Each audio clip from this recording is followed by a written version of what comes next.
Hello, I'm Peter Fender.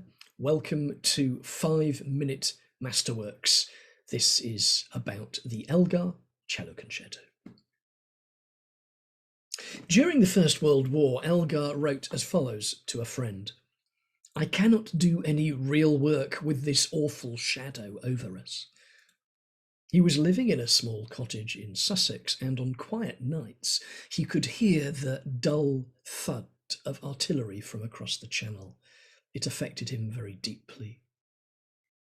He also wasn't very happy with his work in general. The public seemed to have lost much interest in his music after the great high point of the Enigma variations back in 1899. After an operation in 1918, he sketched out the first theme of what was to become his cello concerto, a tune he is said to have whistled as he lay dying in 1934. Although the Elgar Cello Concerto had an inauspicious first performance, there hadn't been enough rehearsal time and it really didn't go well in 1919.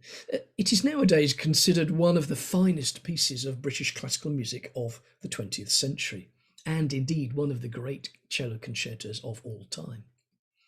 Not so long ago, it was recorded by that rising star, Sheku Kanemason.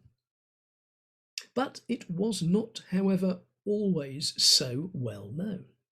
Until at least 1965, when another 20-year-old British cellist made a recording of the piece, Jacqueline Dupre, in what was to become one of the best-selling classical recordings of all time. Elgar was a complex man, and that complexity is laid out for us in this composition. In fact, it sums up his life and his work with its mixture of nobility and fragility, longing and humour, hope and despair. It's a search for solace and speaks of isolation and loneliness, perhaps even of quarantine. Elgar had felt for a long time like an outsider, and that haunts him. In particular, it tells us of his emotional struggles and depression. It's a piece full of stops and starts, where Elgar struggles through different emotional states. A piece where more than once he tries to shrug off the melancholy. You can almost hear him say, "Now come on, Edward, enough of that, let's move on." There's a lot of uncertainty in the music, quite the opposite of the dogmaticism which can be seen in a good amount of his best-known music. He seems to be questioning his whole previous way of being. Had he constructed a public front so that others could not see his personal pain? There are moments of hope, but they are surrounded by a deeply pensive and pleading minor key in that first movement.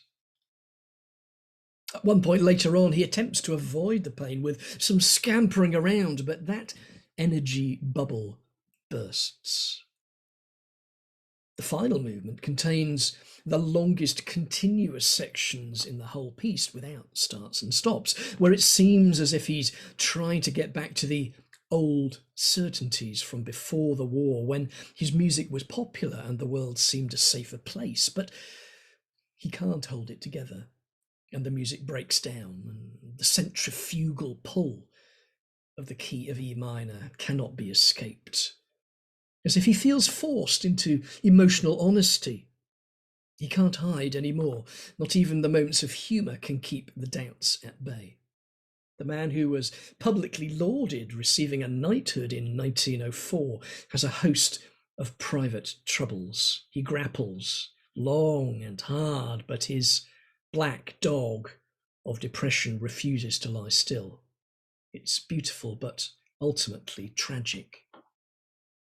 Perhaps that's why the recording by Jacqueline Dupre resonated so strongly with the public in this piece.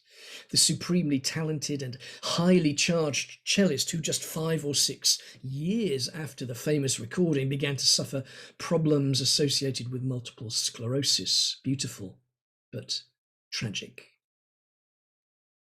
So much music that has a tragic focus, or at least a partially tragic focus, throws off the tragedy for a positive end.